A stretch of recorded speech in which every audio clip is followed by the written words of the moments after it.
Hey guys, my name is Wilson. Today we're going to be going over the 4 ways to market your restaurant on social media in 2020. So many of you guys have already been on that social media train, so congratulations to that, because a lot of people actually don't see the value just in the last 2-3 years. People don't see the value on posting on social media because there's no direct ROI.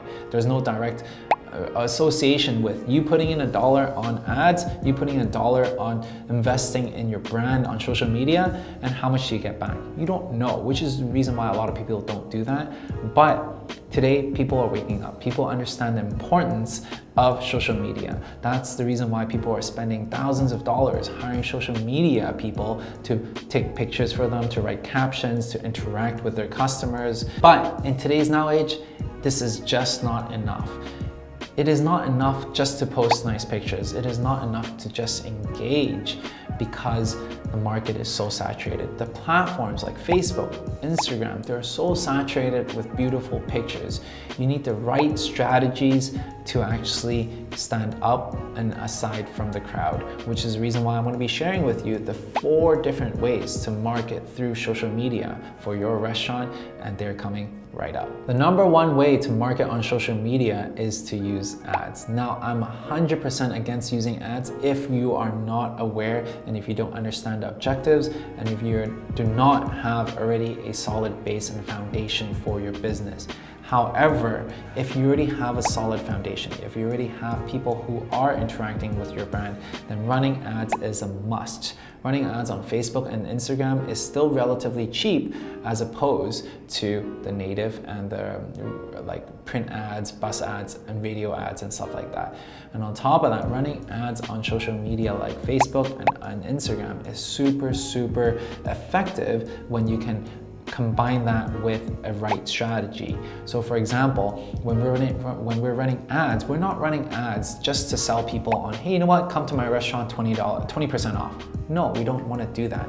We want to be able to run ads strategically to show people that, hey, you know what, this is the behind the scenes process of how we make our food. This is the type of food that we offer. This is the type of people that we serve. This is how they feel about our food after they come and consume at our restaurant. This is behind the scenes. This is how everything is made. And then when the timing is right, when you want to promote a certain campaign, you would want to then offer them something in return. You tell them that, hey, you know what, there's 10% off, or hey, you know what, come during this weekend for this specific promotion. So at the end of the day, running promotions is very strategic. You cannot just send them an offer and expect your customers to return right away. You need to be able to warm them up. You need to show them behind the scenes. You need to be able to tell them a story. You need to be able to show them behind the scenes of how you are working. So at the end of the day, when the timing is right, you're going to become top of mind for your customers. And another powerful thing and another powerful way of running ads is to retarget. What that means, and that's actually where the true power is when you're running ads, is when you can retarget people. And what that means is, haven't you ever experienced something that, you know, you were wanting to buy a certain item, let's say for example a jacket, you want to buy that jacket. You click on add to cart, and at that moment someone calls you and you shut your computer and then you go out for dinner, something like that. And an hour later you come back, you open up your laptop and you forget about the jacket. So yet you have the intent to buy that jacket, but because of the fact that life takes over, you forgot about it completely. And all of a sudden, next day, you get an email reminding you that, hey, you know what, you have this jacket in your cart. Just want to remind you that if you want to check out, you get 10% off. Something like that. That's called retargeting. That's showing up in your inbox, showing up in your feed, telling you that, hey, you know what, you forgot about me, but I'm here. That's the power of running ads. And in the same note, you can actually do the same thing with food and beverage as well. So for example, when people actually interact with your ad, they're like, hey, you know what, I really like this product, I really like this menu of yours, I really like this recipe of yours, great stuff. And next time, whenever you have a promotion, you show it in front of my face. Now, because of the fact that I love your brand, because I already love and want to try out your product, I'm much more inclined to actually come to your restaurant and try out your stuff. And that's the power of retargeting. That's the power of being timely with the ads. So you're not just running ads because everyone else is doing it. You need to have strategy, you need to have objectives, and you need to be able to retarget in a timely manner. That's the number one way to market on social media for your restaurant in today's time. The second way to market through social media for your restaurant is through review sites. Yes, review sites are social media as well, because this is a platform where people can actually search for your restaurant and your brand. Believe it or not, more than 80% of people that go and eat at a new place, they go on review sites like Yelp, like Google Reviews, all these different review sites, and you need to make sure you have a presence on these different sites. And on top of that, actually, I'm gonna throw you another stat. Did you know that a half-star rating increase, okay, accounts for more than 30% of an increased traffic? And what that means is that if you have a 3.5 star versus someone that has a 4 star, and yet you guys serve the same thing, 30% of the time people would search, and people actually go and prefer the place with that half a star more, that 4-star restaurant. They would prefer that, and they would have 30% more sales than this company and this brand, this restaurant, who has only 3.5 star, which is the reason why you should pay a lot of attention on review sites, okay? A lot of times you may be wondering, hey, but Wilson, I don't have much reviews. Or hey, Wilson, you know what, my restaurant just started. I don't know how to get reviews. Well, you need to make sure that you strategize on getting reviews. Good reviews, bad reviews, it doesn't matter. Just honest reviews, okay? You can always work towards making sure your product satisfies your customer. Now, on the same token, if your product sucks, then it doesn't matter if your reviews are not, because you shouldn't even be in the restaurant business. I'm saying this if you have a good product that you can actually improve upon, that you can actually serve to the customer, that customers actually enjoy it.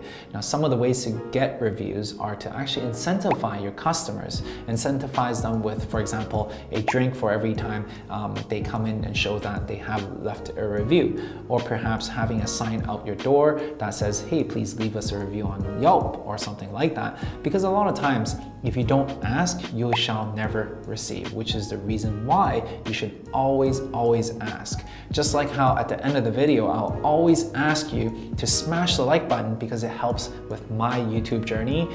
And because at the end of the day, if I don't ask, I will never receive that like button. So please smash that like button. But nonetheless, coming back to this, incentivize your customers to leave your review on Yelp. Whenever you have a review, make sure you respond to them and engage with your customers.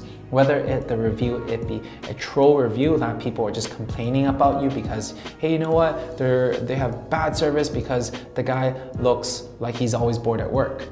But if you're not that bored and it's just how you look, then unfortunately, that review is not warranted. Then you can reply, hey, you know what, put some character into it, make it fun. For example, you can be like, hey, this is how I look, how dare you, or something along the lines of that. Just make it fun with them, show your character, because people who are actually reading these reviews, they're human too. They understand what is a troll review and what are the reviews that are actually warranted.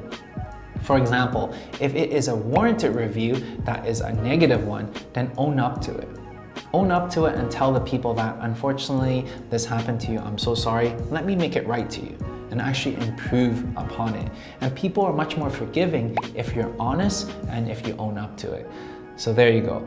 Review sites. Do not take this lightly, because it would make or break your business. The third way to market on social media for your restaurant is through influencer marketing. And what that means is that influencers are basically the cool kids in the class. They're the people that people look up to. They're the people that are outspoken, and they're the most popular people. They're like the prom kings and the prom queens, okay? So these are the people that you would want to bring into your restaurant. These are the people that you want to reach out to and actually find their profile and offer them to come into your restaurant, to have a free meal, to actually, you know what, not pressure them into writing a post, not pressure them to sharing, but more so just to come and experience what you have to offer. And if you're genuine about that, and if you're not an annoying person about this, a lot of times these influencers would be more than happy to post on your behalf, more than happy to post their experience at your establishment. And that says a lot about you versus food critics versus anything else. Influencers are the major players in town and major influence for your restaurant, because a lot of times you can actually leverage their customer base, the people that follow them. And a lot of times these influencers, they have 10, 20, 1,000, 100,000 subscribers and followers that actually watch what they have to post. So if they had a pleasant experience at your joint, then majority of the time they can influence their following as well. And case in point, when we first started 720 Sweets, the first day that we opened, there was a food blogger who came in and posted about us. And the next day, 3 more of her friends came in and tried our ice cream, our smoking ice cream, and find that this was a pleasant experience. They actually asked us if they can post for us. And at that time, this was 5 years ago, okay? At that time, I didn't know what was influencer marketing, but I just said that, hey, you know what? I just wanna serve you. I just wanna bring the best dessert to the market. And because of this attitude that we had, we were able to actually have them post for us and talked about their experience on social media. And in turn, we became super busy the 3rd day onwards. And within the first year, we expanded to 3 shops, all because of influencer marketing. So this is not something you want to take lightly. Nowadays, this whole industry has transformed, has evolved, and has matured, which makes influencer marketing that much more important. So at the end of the day, if you really want to be able to market, and if you want to be able to bring your brand out to the world, do not oversee the importance of social media, and do not oversee the importance of influencer marketing. And a lot of times, this is where they're going to be able to share through word of mouth as well. When people see your post online, they're going to be talking about it with their friends. So if you deliver a positive experience, a good experience to your consumers, a good experience to your food bloggers and influencers, they're gonna talk about it even offline, and that brings a lot of weight through marketing for your restaurant. Now, I know we talked a lot about influencers, social media influencers and stuff like that. However, you do not want to oversee the importance of catering to influencers that are offline as well. We're talking about people that are not really on social media, but has a lot of following and has a lot of network. So for example, people that are in the real estate game or people who are in the banking industry, they love your product, they come and try it out, and they're like, hey, you know what, I can bring this back to my branch. Or a real estate agent, hey, you know what, I really like this. I'm gonna buy a bunch of this stuff. I'm gonna buy a bunch of gift cards and gift it to my association. These are all things that you do not want to oversee as well. Even though they're not on social media, they too have a lot of influence. They too hold a lot of weight through word of mouth marketing. Nonetheless, if you can actually combine the effect of social media and influencer marketing with word of mouth marketing, that becomes a really strong synergy and a big combo that can help your restaurant market in today's age. The 4th and final way to market on social media for your restaurant is to be able to build a community. This is something that I personally am an advocate of, okay? I do not run any ads, I do not run any paid promotions until I can build a solid base of foundation of fans that love our product and love our service and loves us in general. Because it is super, super important. You don't, if, for example, there's no loyalty, there's no way you can demand a premium if people don't view you as a brand. If they don't love you, they only treat you like a commodity. And when you are treated as a commodity, how do people value you? They value you by price. So if you're not the cheapest in town, if not the cheapest, most bang for the buck, then they're not gonna come to you because they view you as a commodity. However, if they view you as a brand that they love, then they're willing to support your journey, and then they're willing to pay a premium, and then they have that loyalty for your brand. So at the end of the day, it doesn't matter if you have competitors that are open around the block. It doesn't matter if you have competitors that opens right beside you. They'll still come to you because they want to support your journey and because they're a loyal fan of yours, and they're willing to pay that little bit of a premium for your product because they're a loyal fan. Now, having said that, How do you build a loyal fan base? A lot of times this comes from personal engagement. These are things that are not scalable. These are things that require one-on-one interaction, that you need to care for them, that you need to show them that you appreciate them.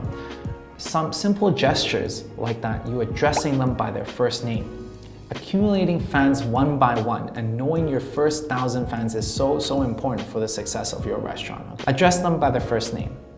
Treat them something small, so then that way they feel that, ooh, I'm a VIP. Ooh, I kind of like this. Ooh, I'm special. And in turn, slowly but surely, they become regulars and they become loyal fans of you. Share along your story. Why is it that you're building this brand? Why is it that you're building your restaurant? And what are you working on? What are you working towards? And if they know a lot more about you, understand your journey, understand your story, then they're much more prone to want to support you on your journey for your restaurant, and which is how you can build your loyal fan base one fan at a time. This is something that is not scalable, but is essential for your restaurant's success. Number 4 is to be able to create that community of loyal fans, and that's gonna make a difference between a failing business and a thriving business. So there you go, the 4 ways to market your restaurant on social media. Number 1 is to be able to use ads. Use ads with an objective. Strategize about it. Don't just run ads with 20% off, because people don't really attach to ads like that. You need to be able to tell them a story. You need to show them the product that you're serving. You need to show them how it's like to enjoy your product behind the scenes, and tell a story before you run an ad to get them to come in. The second way to market your restaurant is through review sites. Review sites like Yelp, Google, all these different sites. Do not take this lightly, and create a way, an automatic way to be able to attract these reviews, because it's super important, because 80% of the people that decide on where to eat check out review sites. Super important, and never neglect that.